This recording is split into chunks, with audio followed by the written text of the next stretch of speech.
Royal Challengers Bengaluru IPL 2025 final కు చేరుకుంది భయ్య. సో క్వాలిఫైర్ 1 లో పంజాబ్ కింగ్స్ ను చిత్తు చేసింది. తొలుత పంజాబ్ ను 101 పరుగులకి ఆల్అౌట్ చేసిన ఆర్సీబీ ఆ తర్వాత 10 ఓవర్లలోనే లక్ష్యాన్ని ఛేదించిందనే చెప్పాలి. ఫిల్ సాల్ట్ మెరుపు ఇన్నింగ్స్ ఆడాడు.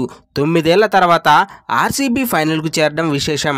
గతంలో 3 సార్లు ఫైనల్ కు చేరిన రన్రప్ తోనే సరిపెట్టుకుంది. ఈసారి టైటిల్ గెలవాలని ఉవ్విల్లూరుతుంది. అయితే ఈ మ్యాచ్ లో టాస్ గెలిచిన ఆర్సీబీ పంజాబ్ కింగ్స్ బ్యాటింగ్ అప్పగించింది. అయితే ఆర్సీబీ బౌలర్లు చెలరగడంతో పంజాబ్ కింగ్స్ 14.1 ఓవర్లో 101 పరుగులకు ఆల్అౌట్ అయింది. Priyansh Arya 7, Prabhsimran Singh 18, Josh Inglis 4, Shreyas Iyer 2, Nehal Wadhera 8, Shashank Singh 3, Musheer Khan duck out దారుణంగా విఫలమయ్యారనే చెప్పాలి.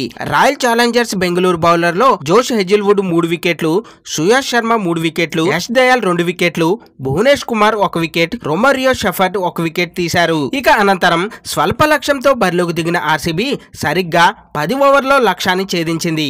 విరాట్ కోహ్లీ 12, తక్కువ స్కోర్కే అవుట్ అయినా మరో ఓపెనర్ ఫిల్ సాల్ట్ ధాటిగా బ్యాటింగ్ చేశాడు. ఎప్పుడు మ్యాచ్ ముగిద్దామా అన్నట్లు ఆడిన అతడు 27 బంతుల్లో 56 రన్స్ స్కోర్ చేశాడు. దీంతో సరిగ్గా 10 ఓవర్లో ఆర్సీబీ మ్యాచ్ విజయం సాధించింది. ఆర్సీబీ కెప్టెన్ రజిత్ పటిదార్ 8 బంతుల్లో 15 రన్స్ విన్నింగ్ షాట్ కొట్టాడు. కాగా 9 ఏళ్ల తర్వాత రాయల్ ఛాలెంజర్స్ బెంగళూరు ఫైనల్ కు చేరుకుంది భయ్య. ఆర్సీబీ చివరగా 2016లో ఫైనల్ చేరింది. మొత్తంగా ఐపీఎల్లో ఆర్సీబీ ఫైనల్ చేరడం ఇది 4వసారి కావడం గమనార్హం. 2009, 2011, 2016, 2025 ఈ సీజన్లో జట్టు ఫైనల్ చేరింది. కానీ గత 3 ఫైనల్లో రన్నరప్ గా నిలిచింది. ఈసారి మాత్రం ఎలాగైనా టైటిల్ ఒడిసి పట్టాలనే పట్టుదలతో ఉంది. ఫ్రెండ్స్, ఈసారైనా ఆర్సీబీ కప్పు కొడుతుందో లేదో కింద కామెంట్ అయితే చేయండి. ఇలాంటి మోర్ క్రికెట్ ఇన్ఫర్మేషన్ వీడియోస్ కోసం మన ఛానల్ని సబ్స్క్రైబ్ చేసుకోండి.